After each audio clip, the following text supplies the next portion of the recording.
UP. മുഖ്യമന്ത്രി യോഗി ആദിത്യനാഥിന്റെ പരിഹാസത്തിന് ചുട്ട മറുപടി നൽകി വയനാട് എം.പി. പ്രിയങ്ക ഗാന്ധി.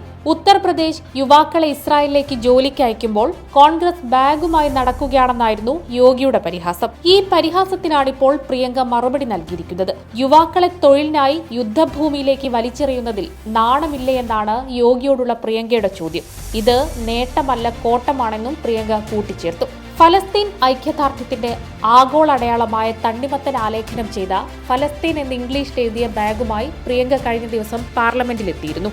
ഈ ബാഗും ധരിച്ച് പാർലമെന്റിൽ നിൽക്കുന്ന പ്രിയങ്കയുടെ ചിത്രം സമൂഹ മാധ്യമങ്ങളിൽ വൈറലായിരുന്നു. ഇതിനു പിന്നാലെ കോൺഗ്രസ് ഇന്ത്യയിലെ പുതിയ മുസ്ലിം ലീഗ് ആണെന്നായിരുന്നു ബി.ജെ.പിയുടെ വിമർശനം.